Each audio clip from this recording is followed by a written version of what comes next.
Hello, everyone. Good afternoon. I am delighted that you all were able to be here to celebrate the sacred season of Easter and also spring equinox and also the pink moon.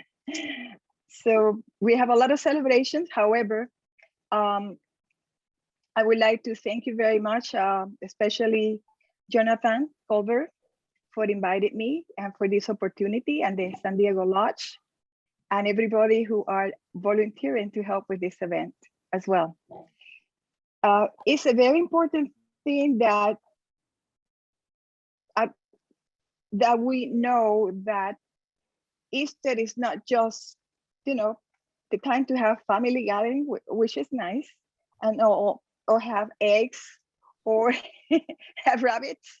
I just had my neighbors a few days ago. They brought from church, from the Catholic Church, all the kids, and they were all over the yard looking for eggs. And it's kind of fun, but you know what? Rabbits don't lay eggs. So why do we associate, eggs with rabbit? We're going to find out pretty soon. But I just want to let you know that I'm going to be covering, besides the Easter and the sacred season and equinoxes, why it's so important, what is the meaning behind it, sacred meaning indeed. I'm going to go over why the egg is a meaning, what is the meaning of the egg and the goddesses of Tara. And I also going to be talking about symbolism, which is used a lot by the Pythagoreans, and a way to conceal messages that were sacred. Well, and initiation. And also we're going to have a very, very nice short video that I prepared for you. And we have a special guest today, which is Michelle Darbenville, who kindly agreed to be here. She's here, she will be here soon also. But it's recorded, and she did a beautiful reciting of a Rumi poem. And then later on, we're going to hear her husband, Philip Darbenville, an old-time theosophist, which is also marvelous. So let's begin with the play.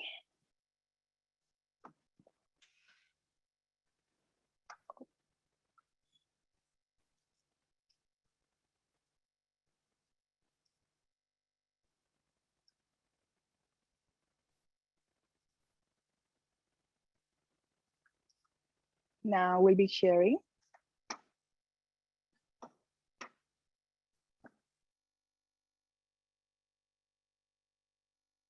As I mentioned before, this is the topic is Easter and Transcendence. And Pope Francis said, there can be no renewal of our relationship with nature without a renewal of humanity itself. Now we're going to go into the creation of Bows at Your Feet by Rumi by Michelle. Amen. I'm so sorry, Michelle Darbenville. You whispered in my ears like early spring. I am the call of love. Can you hear me in the full grasses, in the scented winds? It is I who makes the garden smile. My pure source of life, helper of lovers in despair. Where have you been so long? Your breathtaking beauty creates such excitement, such a stir everywhere, that you leave me bewildered. From the spring of love, you bring back life to my ailing heart, the song of the awakened earth, the seasons, the changing moons. All this fuss you make is glorious. Creation bows at your feet.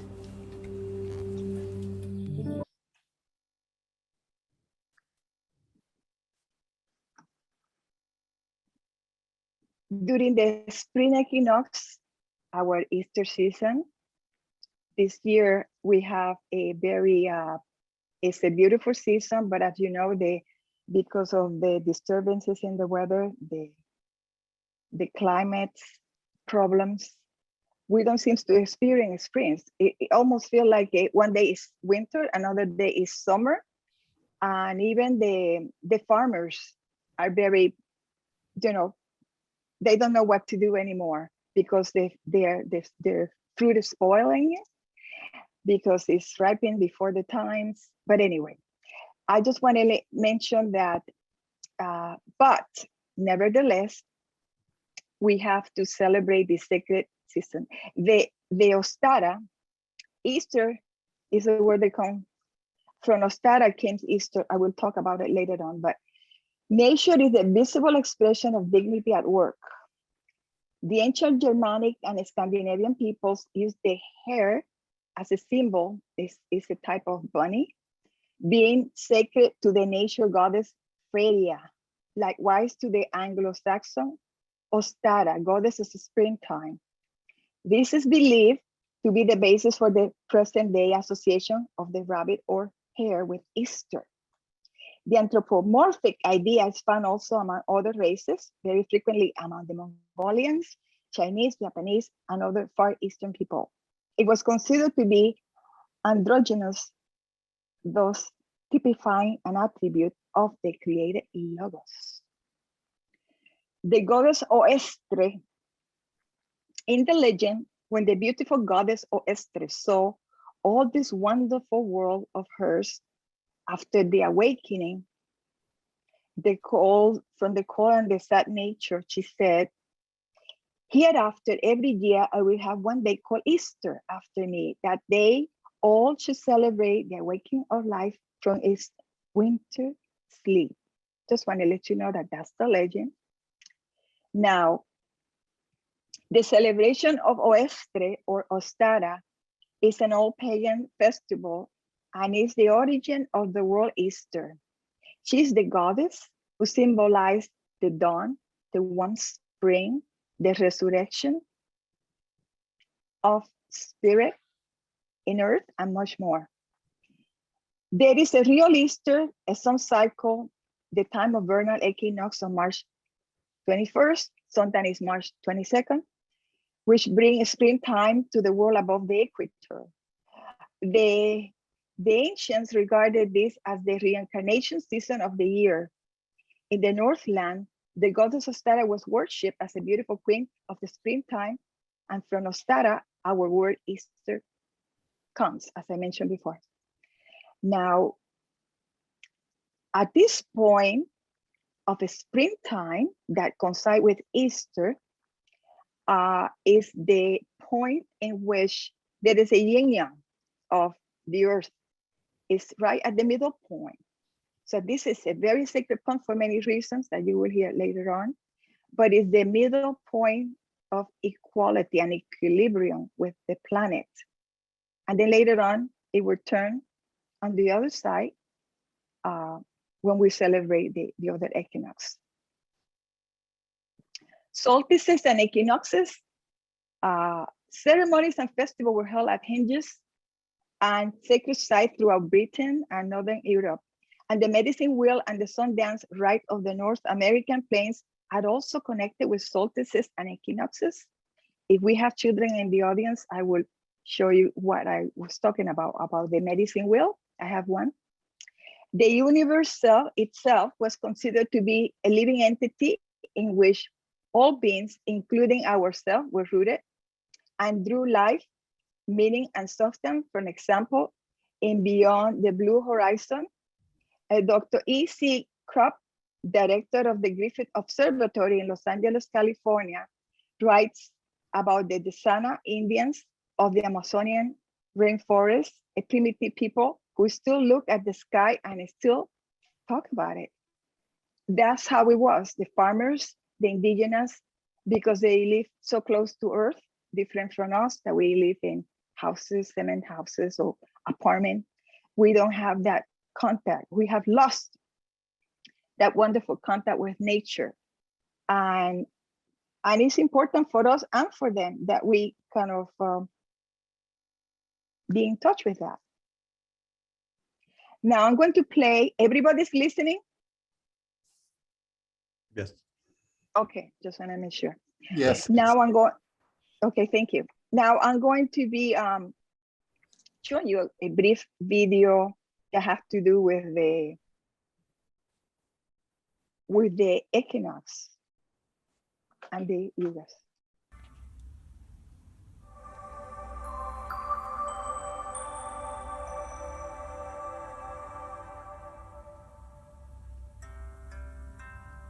One of the most obvious astronomical cycles is the occurrence of the spring and fall equinoxes, the 2 days of the year where day and night are exactly equal in length. Ancient calendar, the saints and sages of ancient India called it the Yuga cycle. I just want to mention that this is very interesting. You know, everything in life is a circle. The planets are in circle, and this is a great symbology. Then even the animals, when they, especially the birds, when they do their little, you know, nest for their birds, it's usually round. Everything round. The circle is very sacred, very meaningful, and it's all over. And well, I just want to mention the Kali Yuga, which is in the center, this here. If you compare to the other Yuga, which is called, you know, ages, Yuga means ages. So this, the golden age, and then it's the silver, and then the bronze and the iron. We're right here, right? This is what we are here. Right now we're here, and it began over 5,000 years ago with the death of Krishna. Now, what's interesting is if you see is the shorters in length compared to the others. And interesting enough, you don't jump from iron to gold. So you go like start going backwards. So from iron, you go to bronze.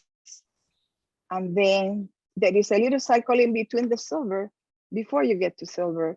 And then when you go to silver, then you finally will reach your goal to golden age. By the time we get the golden age, like it was before, when there was the infancy and purity of humanity at the beginning, when they were taught by they say the goddess and the gods walk among men and taught the infant humanity, agriculture, the arts, etc. So this time, when we reach that circle, we're going to be fully conscious and will be already adult and mature. Because right now, HPV said that humanity is in the adolescent stage. And you sure believe that when you see how people behave and the things they do to one another, unfortunately.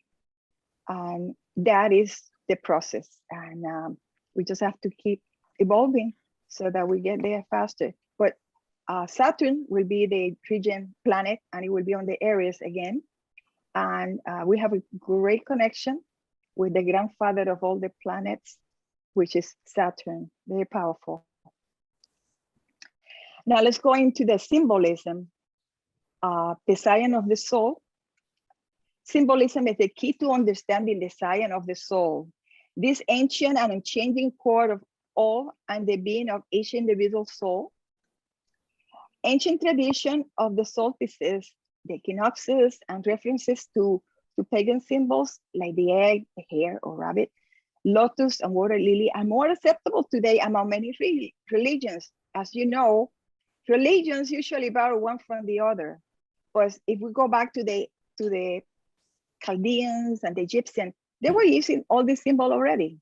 So, but it seems to like a religion adopted and say, this is me. You see many times where Virgin Mary with the water lily and the lotus is among all the Asian and Buddhism is always represented a great being always sitting on the lotus, because the lotus have great meaning because it comes from the mud and the deep water of darkness, and then it comes up and open the petals to the sun.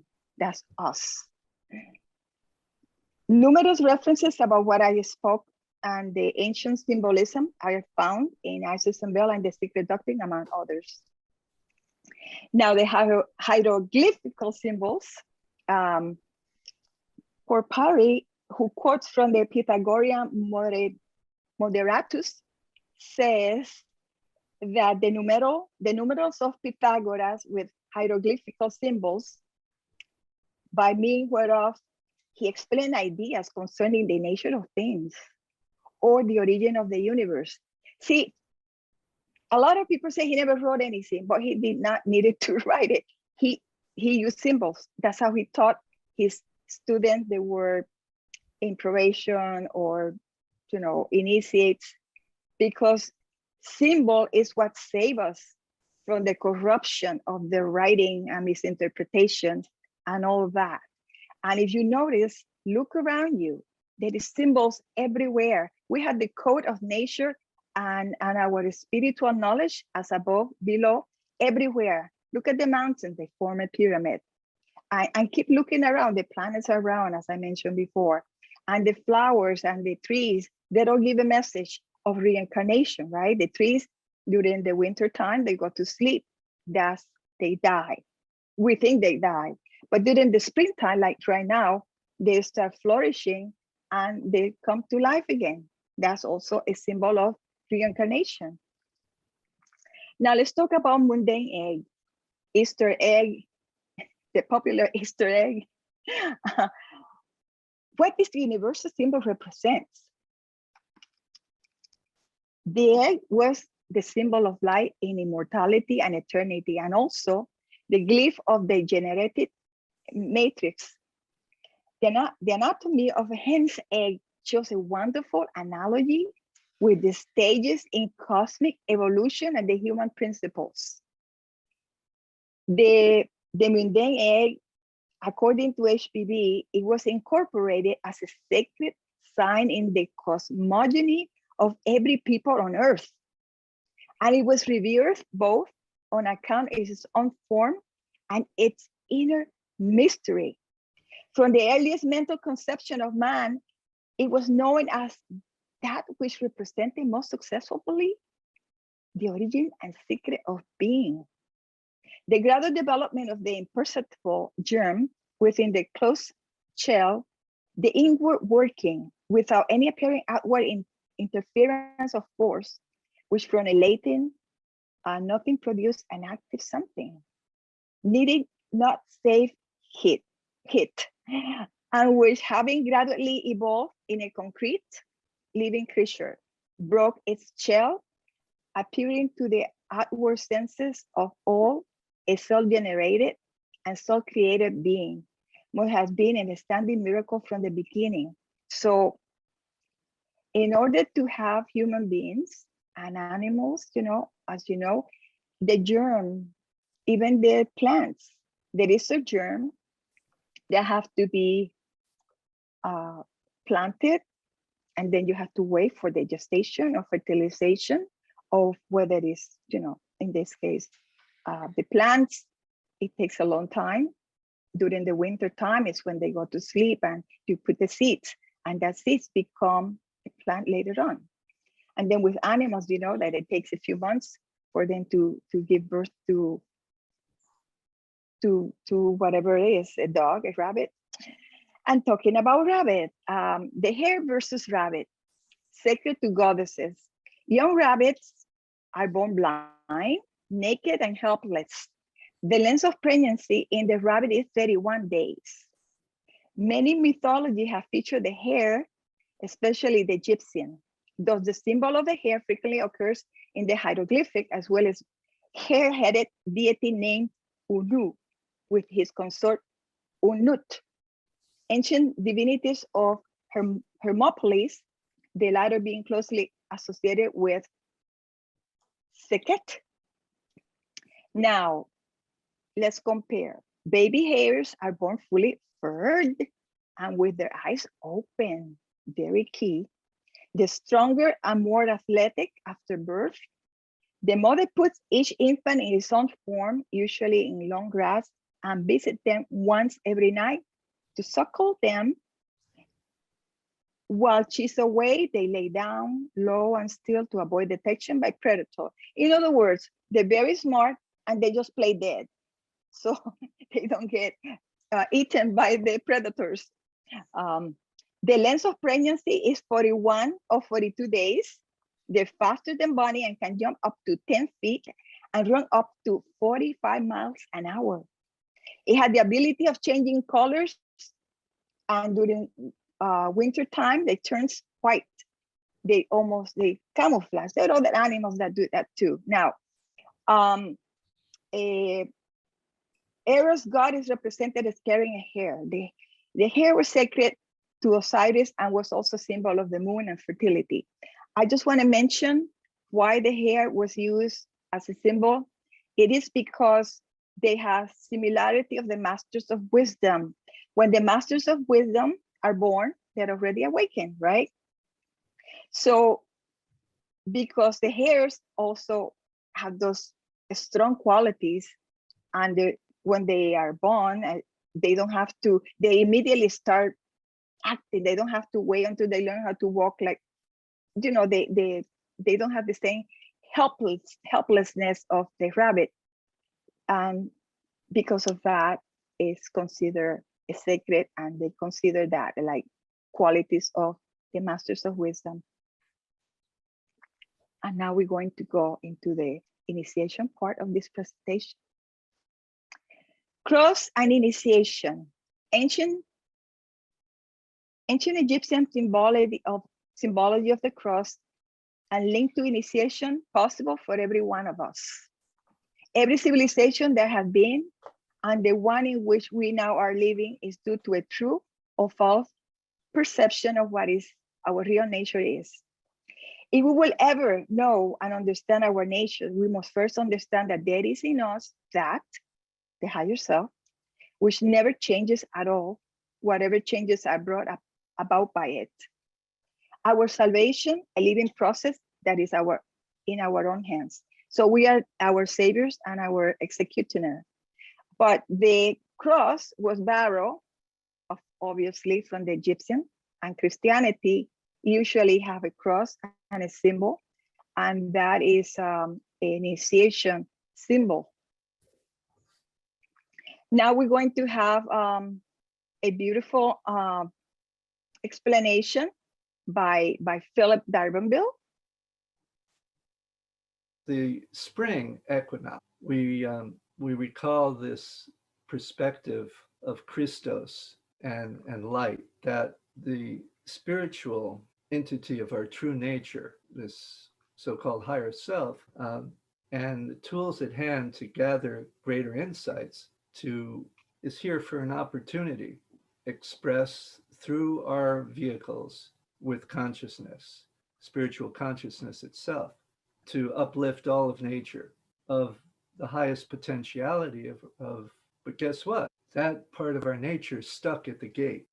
And the gate of entrance is our mind matrix that we've created, that either is allowing for a complete open flow of the higher nature and identification, or has identified in such a way that it blocks that light. We block ourselves, in effect. So in the question of who's doing the suffering, in the analogy and correspondence with Christ on the cross, and this is a very ancient paradigm, goes back to Egypt, and we speak of Osiris, and we speak of these very God-like conscious beings in previous epics. They all are telling the tale of this sacrifice, and how the Christ on the cross is that higher self not able to manifest. So as the story is told, on the third day he rose from the dead. That higher self on a certain level is never really affected by our personal karma, but sees it, is aware of it, is the watcher of it all, and still present and able to go forward with us on our journey towards greater and greater self-discovery. So we have in this period of time, I think it's really important cycle with this pandemic disease, all the suffering, over 500,000 lives lost here in America.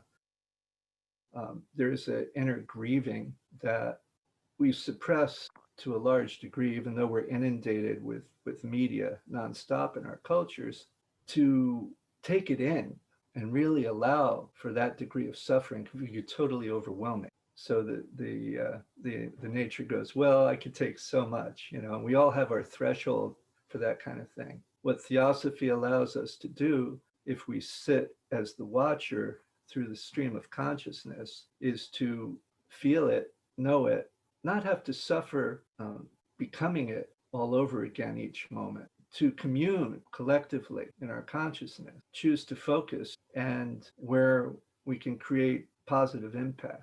And that can be with a loved one, listening to someone. It can be writing. It can be whatever form of expression that is uplifting, to focus the horizon of consciousness on the potentiality, but of the collective growth and change, our true life, our higher nature in expression.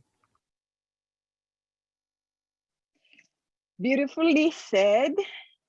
Now, I will add a few other things about initiation and the celebration. As you know, that if you go to different parts of the country and Europe, they are celebrating in different form. The Native Americans, it have the celebration. In fact, they're so serious about it that the shamans usually prepare for this initiation and cleansing and purifying themselves for a week, sometimes 2 weeks. They go into fasting and completely purification in all aspects, physically and mentally as well. And then when the celebration comes, they wait when the sun comes up, especially, you know, during the spring equinox.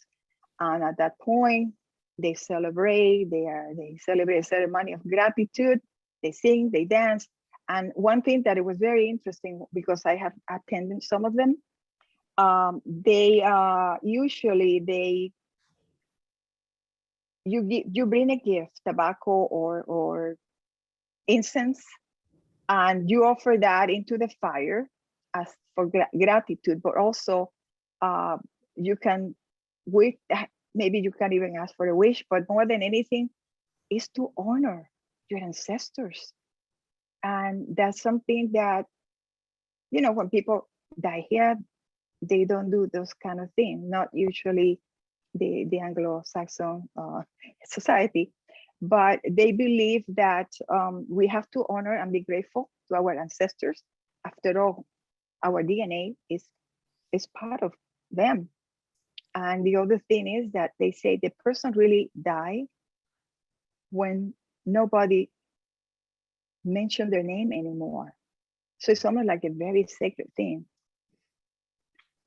Part of the reason that ancient culture did not have the marked distinction between sacred and secular that we have today, at a more philosophical level, these rites were originally designed to aid them to reestablish, strengthen their connection with the divine source, to live in harmony with the cosmic ecosystem, and thus to participate consciously with the intelligent powers that create and sustain the universe. For them, nature was the visible expression of divinity at work.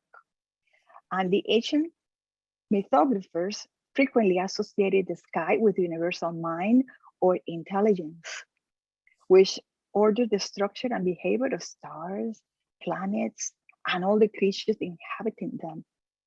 Initiation in the spiritual and higher degree is also the cycle and the blooming time for the master's candidate that has passes all the trials of esoteric initiation and began to make a choice to stay among us, and the later on the greater renunciation or nirvana, and become one of the flowers of humanity for the sake of freedom and evolution, and to help the orphan humanity.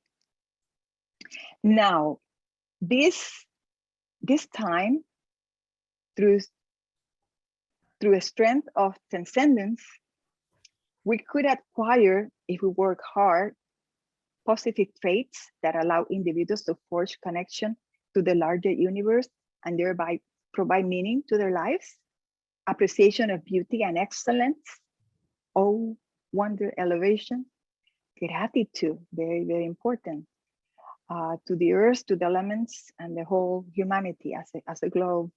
Hope, optimism, future mindedness, future orientation, humor, playfulness. Sometimes we take ourselves too seriously, but I know that they say Pythagoras have a very good sense of humor. In fact, he was cheerful all the time. He didn't need to get a joke or get, high or drunk to have a good time. He just say, when you are with your spirit, you are in a bliss state. You're happy, you are loving. And if we make this connection, we don't need help from the outside influences. Spirituality, religiousness, faith, and purpose, whatever you choose to do, because we believe that all the path will take you where you want to be. Sometimes you are not ready, other people are more ready, and we respect any religion, any belief. If you are a good person and this religion is helping you, stay with it. And not because, other people practice other philosophy, you are any less. Mother Teresa was a Catholic, and for us, she was a great theosophist, because theosophy is what theosophy does. It's not what theosophy says, but what theosophy does. So if you are a good example and you help humanity like she did, that's all you need. And remember, the word theosophy is not a religion. We believe that there is no religion higher than truth. It's just a word that means divine wisdom, wisdom of the gods. Now, resuming the meaning of the seasons. So the 4 sacred seasons and the lessons. So we know the equinoxes represent new beginnings. They put us in the middle, right? Like to be almost like equal-minded or in balance, harmony. Solstices are for ending. That's death, right? Ending. And that's when a lot of initiations, the highest initiation occurs during the solstices. I just want to make a comment that just like the sun and the moon eclipses are very much in the same type of lessons. So the sun eclipses is for new beginnings. The moon eclipses to begin new ones or to end them. So they push us. The planets help us and give us an impulse. So we get unstuck, whatever we're doing. And sometimes it's hard for us to get out of that mood, and we excuse it. We find excuses why we do or why we don't do it, but we're stuck. And just like the Native American, that they say that, they believe every cardinal point have a reason. You have the East is for the birth, beginning, inspiration. Then the South, that's the youth. And the youth, the teenagers, young people have trouble, and they call it porcupines because there's a lot of experiences that they're painful. But through the painful experiences, how you grow, how do you mature before you go into the West, which is adulthood, and you become a responsible citizen, you hope, for humanity or for your family. And then the North, which is the ancestor and the land of the death or departing, I will say. Each of these stages represent like a book. The close of an old chapter, the beginning of a new one, in the broad collection of our individual and collective evolutionary human experience for the spiritual growth and evolution. Now, I always think that right now, we are like an actor in the stage of life. We're wearing a garment, and if you believe in reincarnation, you get rid of your garment, and then find later on, when you assimilated your experiences, you come back in a new body. That's the new garment to play another role, maybe with the same maybe stage company, or maybe with a new one. That's your family. You know, we find each other again. But what is interesting is that if we see of life that we're writing the story of this character right now, right here, right now. So what kind of story you're writing right now for your life, for your family? That's very important, because they say that the last minute of before you depart this body, it will color the next life, the next experience. So if you were in the middle of the chapter and I'm sorry, you know, you didn't finish it, so you have to come back and finish that chapter. So where you left off, you come back and continue it. And that's what also another analogy is the pearls, the pearls of life. You know, the Buddhists have all these they use a lot of these beads, and they do prayers and all that. And the Catholic use the rosary, right?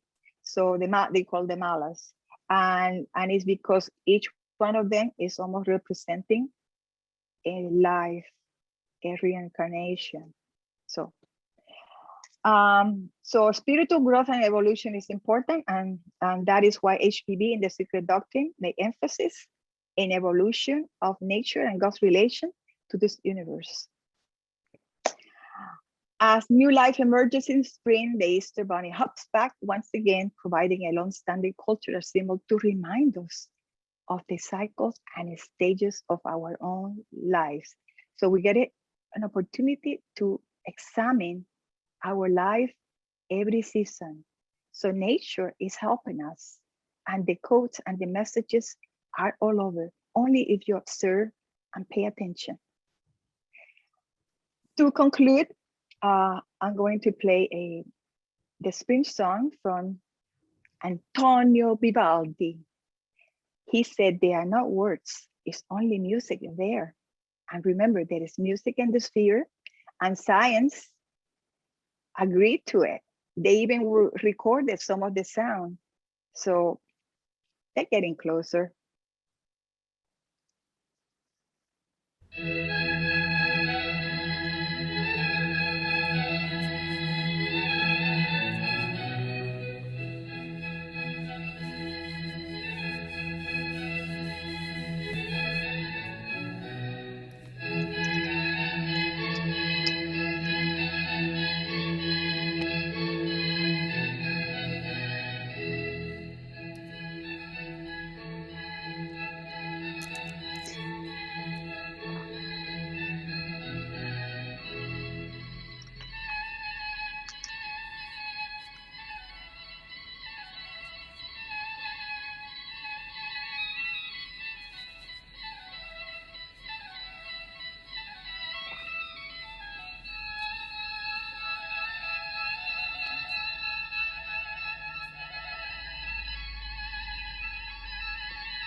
And this concludes my presentation.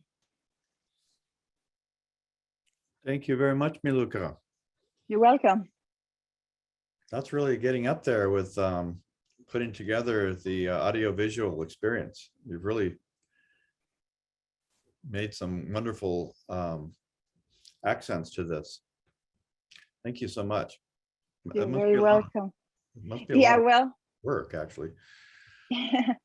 I just want to lift up our spirit. I know the humanity in general is going through hard times, and it's hard to see all the suffering of humanity. And I thought, yeah, just put a little bit of relaxed and peaceful, music and things that will help us maybe escape it for a few minutes of all this.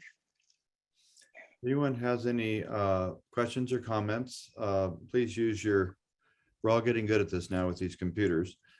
Please use your raised hand thing to get our attention. Did we actually get any children today? Except for us children. Oh, okay, so no Yeah. children in the audience. Okay. Yeah. Oh, we got a child over there. There he is. Ken C. Ah. Hi there. I wanted to thank you, Meluka, for giving that explanation about the rabbit versus the hare. I have to say, I never completely appreciated the difference between those two animals. I kind of blended them together. Oh, rabbit, hare, so kind of the same thing. But they're really not, are they? And that's quite fascinating. And I'm aware from an old Christopher Lee movie called The Wicker Man that Mhm. the hare was kind of a critical figure in that movie, and it did hearken into some Celtic pagan ideas. So thank you for delving into that history of the hare in the Celtic and Scandinavian areas. Appreciate that. Yeah, you're welcome. Anthony? Maluka, thank you for that wonderful, wonderful presentation. That really, yes, it's true. You certainly lifted our spirits by the text, by the visuals, and I just have to say, I love that outfit. Just love it. That's Thank cheerful you. too. Thank you for everything. Have a happy Easter, happy spring. Thank you very much, and you're welcome. The Shobha. You'll have to.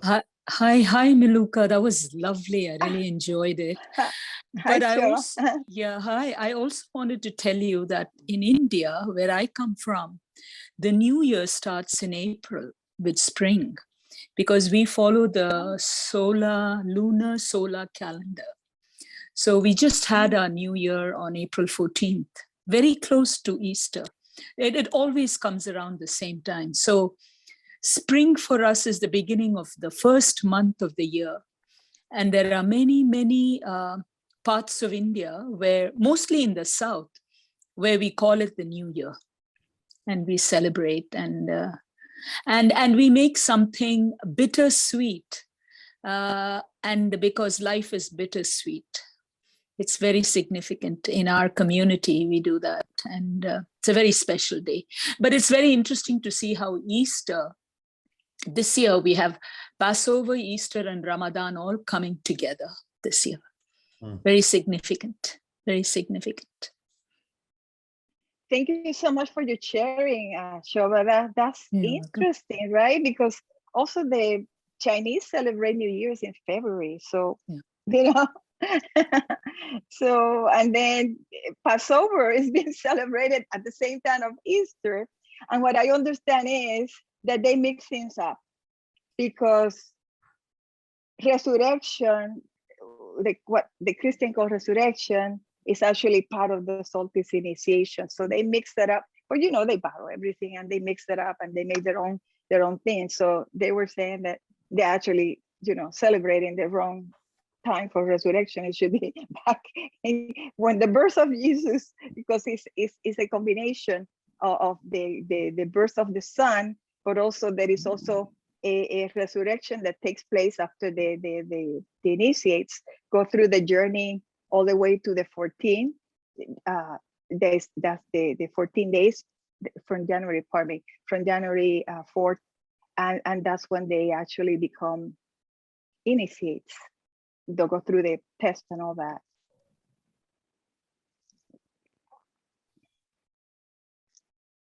Any comments? I have, oh, go ahead, Philip. What happened to Philip? Here we go. Hi. Oh, good. Hi, Billy. Much Maluka and Jonathan, everyone. It's wow, what a cycle. And you brought up a lot of, I thought, really good points about how we really consciously pursue our path and not deny the suffering, but transcend it in a way, so that we consciously work with ourselves and nature. And yeah, it really puts us to the test, the world events of our day. And when you see how much incredible work is being done on behalf of humanity in the midst of all the dire suffering, what we can do to uplift and help each other. Well, it's like that to varying degrees every day. You know, we suffer from our ignorance. Till we overcome that, we put one foot in front of the other. So this helps. This helps a lot to put it out there and share it and do it. Thank you. Oh, you're very welcome. And thank you also for your participation. I thought that was very profound comments that you make regarding, initiation, which is really wonderful. I'm so glad that you share, and Michelle too. I think it helped the fact that you are a director and producer, and the fact that Michelle is an actress and producer. So I think it helps for sure. I'm grateful. Sure. Yeah, your work's beautiful. Thank you. I had a question until a few other hands come up. This is kind of a meta question beyond even your presentation, but I think that you're indicating something that's in your presentation. Do you think that it's all going to be okay? Sorry to just say it like that. Do you think that with all the suffering and everything like that, that it's like a birth of something? And if you don't think so, that it's just going to be a long lot of 400,000 more years of Kali Yuga, that's fine, say so. But do you think, this is just a question for me to use if you and I were talking on the phone, do you think that there's something that's about to be born? And if so, what would it look like? Well, that's a very good question. And everything is, every day there is a new opportunity and the burst of things, little cycle and big cycle. But certainly this is an amazing time we are going through. Just think for a minute. Why is it that when you give birth to a child, you're going through so much pain to bring that being into the world? So it's pain from the minute we are born. We're born through pain, and the poor mother that have to put up with that, sometimes 14 hours in labor, like I was with my first child. And then, the child comes out, take the first breath. They're supposed to be like, they have measured it, and it is the sound of the universe. And then they start crying, like, oh my God. Why he cry? You don't have to spank the child. It's been tested. You don't have to spank the child. The child automatically start crying like, oh no, here I am. And I think suffering for some strange reason, or is actually HPV talks about, is part of getting rid of this concept, waking up from this illusion, because we are so materialized and we think that this is it. I am my body, I am my personality, and I'm here to live well and have fun and acquire a lot of things. But when you die, you don't take anything with you, And if you value life, you be like Gandhi. Gandhi died with a watch and what is it? And his cane. He got rid of all his possession because he says, possession possess us. And that is true, we get attached. These times of wars, it's very sad and unnecessary. HPV say certain wars are necessary, like the one with Napoleon and the French. That was necessary. But at the end, he exceeded, he got greedy, and he was taken to the Elba Island, and later on somebody else poisoned him. But he was protected not to get killed when he was captured, because he was part of the karmic, he was an agent of karma. The problem is that power corrupts, and then you think you are bigger than that. it happened from the beginning. The Atlanteans went through that too. When they start seeing how powerful they were, they just, corrupt. But do you think it's, if it's being born into something new, what would that look like? I'm like, does HPV indicate what it will look like, or is it just birth pains and we don't know what's going to happen? The thing is, she said that we have so much accumulated karma by the Atlanteans, and we are the Atlanteans back, making similar mistakes. This organ transfusion and selling organs and all that is black magic. And this is something that also happened during the Egyptian times. There is a lot of things that they did that was wrong. So this birth that you were talking about, yes, there is something. I think you got a very good point. Suffering wake you up. Now we have to have a war, right, in Ukrainian, to realize that we should not be using dirty energy, because oil comes from the bottom of the sea and the land, and is dead animals, dead people, is filthy. And the astro could go with that, I imagine. It's all another story. But see, a war because of oil. Now, if we start, that's what's going to push the new birth that you were talking about clean energy, about maybe trying to protect this planet more with this global warming, and all the things that they've been talking for years. Now it seems like there is a possible action towards that. I don't know why we have to suffer and so many people have to die in order for us to wake up to change things. And now United States more united with all these other European countries. But the changing is coming. HPV said that they're going to be some islands will be going down, they will sink, like they did. The Atlanteans also have that experience. And she pointed that it's going to start in Europe, in England. And in fact, I did a research, and there's some islands by England, the part of England that are already going down. And as you know, Venice, they get water. That's what we have. So it seems like all European country slowly is going to disappear, according to what I understand. So because the America is what the new race will be and the future.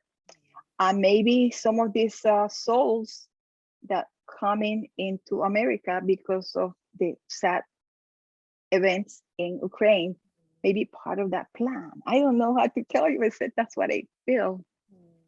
Anybody else have any comments and want to add more?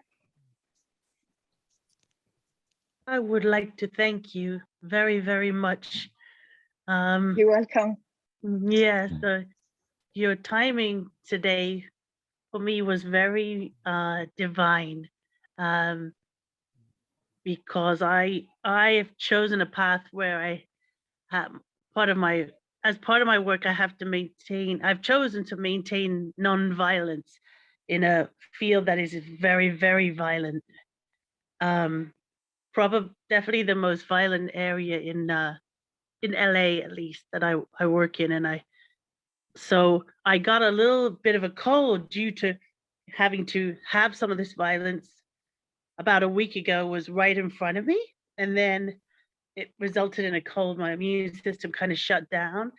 And then today, I must say that watching this presentation has brought me so much healing, so much healing.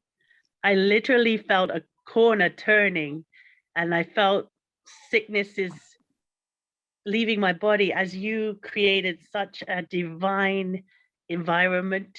I cannot thank you enough. I cannot thank you enough. Yes. And I think what you just said is very interesting about I'm from London, England, and about those countries slowly disintegrating. Something told me when I was 5 years old I've got to get out of this country, England, as soon as possible. And I left when I was 27 years old, and I never go back. I invite all relatives to come out here. So I think there's a lot of truth to what you're saying. And the last point that I will make, which you very much have brought to our attention today about humanity, is that America is so fantastic, but yet is at war with itself. So every single one of us has such a great task to fight in this war, whether we know it or not.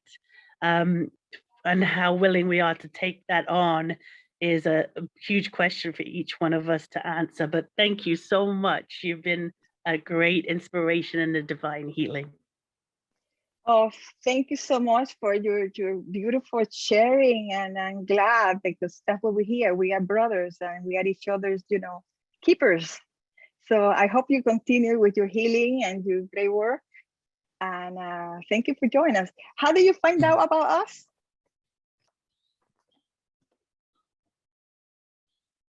Did you mute yourself, Laura? Yes, I'm unmuted again now. Philip and Michelle, we always trying to realize how many years we've been friends. But they are my oldest friends in America, to put it quite simply. We met in Topanga Canyon. I was a hostess at the restaurant, and I ran after them and said, "No, there is a table for you at this inn." And we just have been friends ever since. We've worked on projects together, and they are indeed people I know, and I'm so proud that I can call them friends. So that's that. That is wonderful. Thank you so much, and keep up the good work. Thank you so much. Welcome. Monica, do you have a hand from Monica? You might have to. Thank you. Thank you. Maluka, this was just beautiful. Thank you so much. So full of joy, so full of hope. And also I want to say thank you to Philip and Michelle. It was just, oh my goodness, such a gorgeous experience. Truly appreciate it. I particularly appreciate your talking to us about the seasons and the cycles, a whole other level of appreciation for cycles. And this afternoon, there was a presentation that talked about how we integrate whatever spiritual practice we can to align with the higher self. And nowhere but in Theosophy, I think, have I experienced hearing over and over again, and so beautifully well here, the importance of this alignment. A lot of people first have to figure out that they do have a higher self, but we still feel separate from nature. We still say, oh, look over there, and isn't nature great? Without making the connection that we are one with it. And I just feel like you and Philip and Michelle hit this out of the park. And so our effort to make ourselves one with it, it can be at the simplest level of just recognizing the cycles. What you say about the new beginnings in the equinox, the endings in the solstice, if we listen intuitively, we can sense it and hear it and make choices personally that align with that. And over time, I would think with that kind of action and study, we become increasingly aligned and aware of our highest identity as the self. And so to me, you really brought this home, and I just appreciate it and love you for that. Thank you. Thank you for those kind words, and I'm glad that you were able to, to appreciate some of my little tokens. But it's actually HPB. Thank HPB and the masters. That's their knowledge. I'm just a messenger here today. Absolutely, absolutely.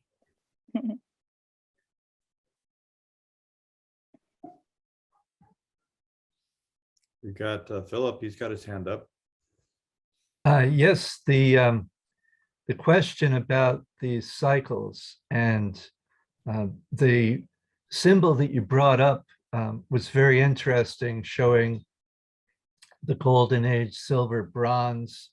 And one of the things that I remember is that Theosophy spoke so clearly about the golden age beginning again in the midst of the Iron Age, the darkest age.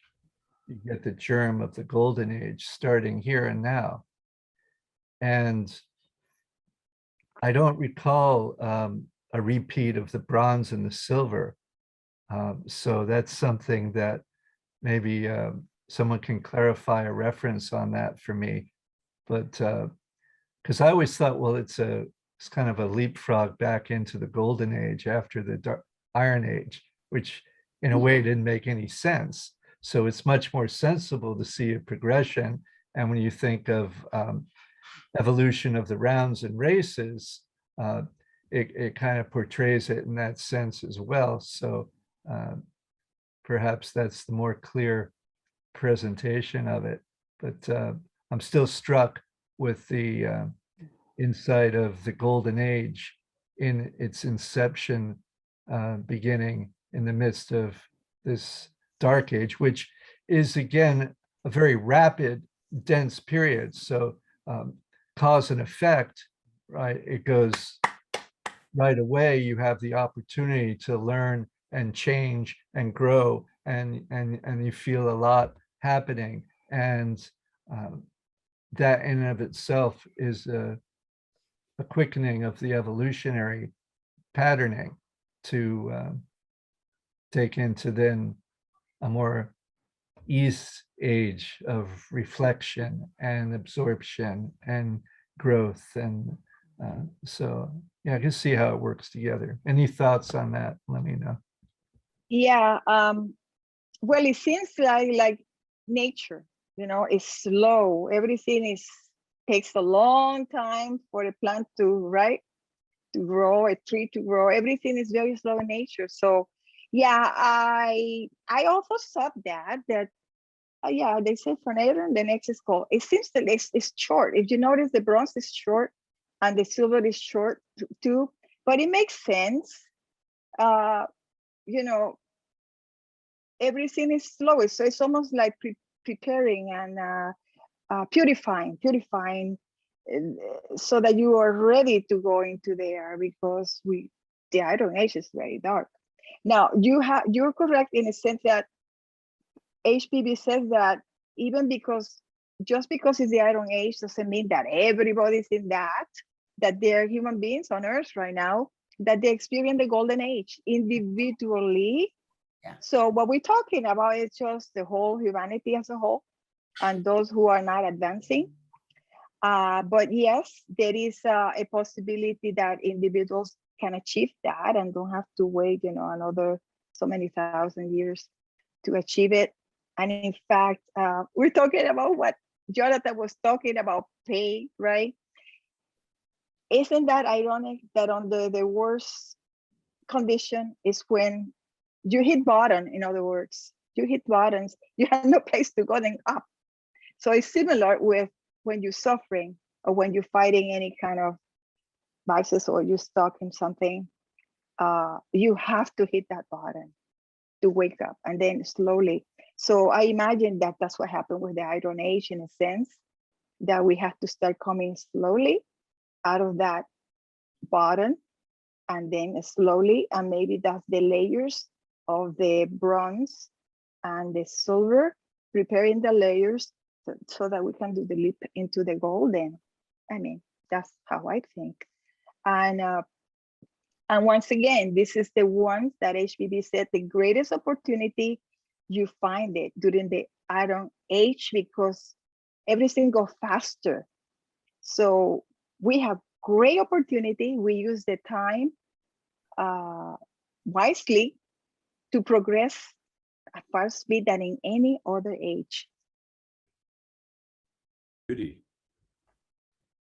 Oh, yes. So I don't know if I can add much to cycles, but I just want to say two things. One, when we come together in a sense of unity and brotherhood like this, it is a golden age because it is we who make the cycles and the ages. And secondly, I wanted to thank you for the music of Vivaldi because I think in his four seasons, he really shows the feeling of the cycles, the slowdown in winter, the joy of spring, the slowness of summer, and then the pickup of autumn.